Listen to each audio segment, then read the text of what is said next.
नमस्कार साथियों, Vineet kitchen gardening part 2 channel पे आपका स्वागत है।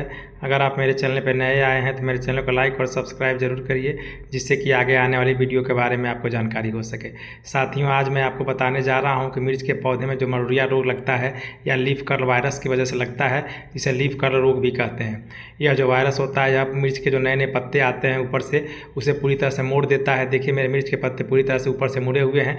इस पौधे में फल फूल तो आएंगे, मगर उसका विकास बहुत तेज़ी से नहीं होगा, धीरे धीरे उसका विकास होगा। देखिए, इसमें फल फूल भी आए हुए हैं, मगर मरोड़िया रोग की वजह से ये फल फूल तेज़ी से विकास नहीं कर रहे हैं। नीचे का पत्ता देखिए, जबकि काफ़ी अच्छा है, ठीक ठाक है।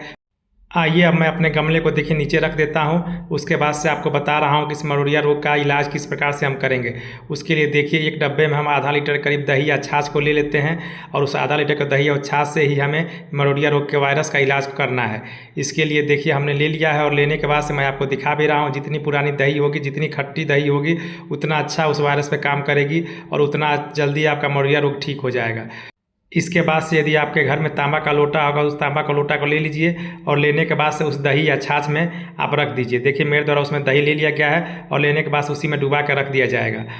यदि आपके घर में तांबा का लोटा नहीं है तो इसके लिए आप तांबे का तार का भी उपयोग कर सकते हैं। तांबा का तार आपके घर में होगा, और उस कापर वायर का उपयोग आप इसमें कर सकते हैं। उसके लिए कापर वायर को आप ले लीजिए, छोटे टुकड़े को, और उसे अच्छी प्रकार से छील लीजिए। छीलने के बाद से जब वो तार बाहर निकल जाएगा, तब उस तार को निकाल के आप इसमें 50 ग्राम के करीब मात्रा इस दही में या छाछ में डाल दीजिए। देखिए, मेरे द्वारा दिखाया जा रहा है कि मैं इस प्रकार से इसे छील के और उसमें दही में डाल दूंगा।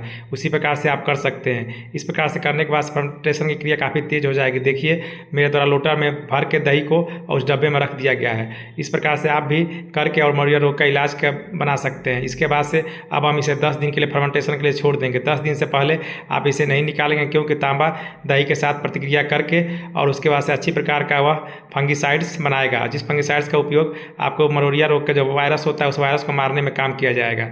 इस प्रकार से देखिए, 10 दिनों के बाद से मेरा बनकर तैयार हो जाएगा। मगर मेरे द्वारा देखिए पहले से बनाया हुआ है, और इस बनाए हुए को मैं आपको दिखा रहा हूँ कि किस प्रकार से मैंने बना के रखा हुआ है। इसीलिए मैं इस डब्बे को नीचे रख देता हूँ, और जो मैंने बना के पहले का रखा है उसे मैं आपको दिखा रहा हूँ। मेरे द्वारा इसे केवल बस पौधे पे स्प्रे करना है, इसे मिट्टी में नहीं डाला जाता है। स्प्रे करने से आपके पत्ते का जो लीफ कर्ल वायरस होंगे वह समाप्त हो जाएंगे। साथियों, इसका आप इस्तेमाल लगभग 7 से 10 दिन पे स्प्रे के रूप में करिए, बहुत अच्छा आपको रिस्पांस मिलेगा। देखिए, मैं भी आधा लीटर करीब इसे पहले का बना कर रखा हूँ, और उसे मैं आपको दिखा रहा हूँ। इसके लिए देखिए, 2 लीटर करीब आप पानी ले लेंगे। उस 2 लीटर के पानी में आधा लीटर यह जो फंगिसाइड्स जो बना हुआ है लीफ कर्ल वायरस के लिए, उसे आप इसमें डाल देंगे। देखिए, मेरे द्वारा उसे डाल दिया गया है, और डालने के बाद से उसे अच्छी प्रकार से आप मिला देंगे। इसके बाद हम इसे अपने देखिए स्प्रे पंप में भर लेंगे, और भरने के बाद से इसे पौधे में स्प्रे करना है। देखिए, इसका आप स्प्रे करेंगे तो आपके पौधे पर बहुत अच्छा रिस्पांस मिलेगा। आपका पौधा काफ़ी अच्छी प्रकार से फिर से हरा भरा हो जाएगा, और बहुत ढेर सारे फूल और फल देगा। लीफ कर्ल वायरस से सबसे ज़्यादा पपीता का पौधा प्रभावित होता है। इसके पत्ते जो होते हैं पूरी तरह से मुड़ जाते हैं। अब मुड़ने के बाद से वह पीला होकर सूख जाते हैं। इसके अलावा लीफ कर्ल वायरस से आप देखते होंगे कि टमाटर के पत्ते भी मुड़ जाते हैं। मुड़ने के बाद से धीरे धीरे टमाटर का पौधा पूरी तरह से सूख जाता है। इस प्रकार से मिर्च के पौधे पर यह वायरस लगता है। इस दही और तांबा का जो हमने यह फंगिसाइड्स या कीटनाशक बनाया हुआ है, इसका उपयोग यदि हम पौधे पर अपने करेंगे तो बहुत अच्छा काम करेगा, और कुछ दिनों के बाद से आपके जो लीफ कर्ल वायरस है वो समाप्त हो जाएंगे पत्ते पर, और आपका पत्ता काफ़ी अच्छी प्रकार से हरा भरा होकर और ज़्यादा फ्लावरिंग और फ्रूटिंग करने लगेगा।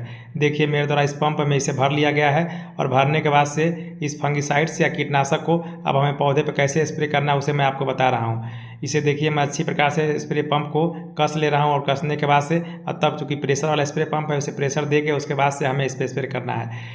अब मेरा यह स्प्रे पंप देखिए पूरी तरह से तैयार हो गया है स्प्रे करने के लिए। अब मैं पौधे को देखिए अपने टेबल पर रख लेता हूं, और रखने के बाद से उसे मैं आपको स्प्रे करके दिखा रहा हूं। देखिए, मेरे द्वारा इस पर स्प्रे किया जा रहा है। आप इसे पूरी अच्छी प्रकार से भिगो देंगे, बाहर से भीतर तक पूरी अच्छी प्रकार से इसे नहला देंगे, जिससे इसके पत्ते पर जो वायरस बैठा है वो वायरस से धीरे धीरे समाप्त हो जाएगा। देखिए, मेरे द्वारा वही किया जाए, चारों ओर से मैं इस पर दे रहा हूँ, और इस प्रकार से देने के बाद से जिस जगह पर यह गमला है उस जगह पर इस गमले को रख देंगे। चारों ओर से अच्छी प्रकार से आप इसे दीजिए, जिससे कि यह पूरी प्रकार से वायरस पर अटैक करे करे और पत्ते पर रहे।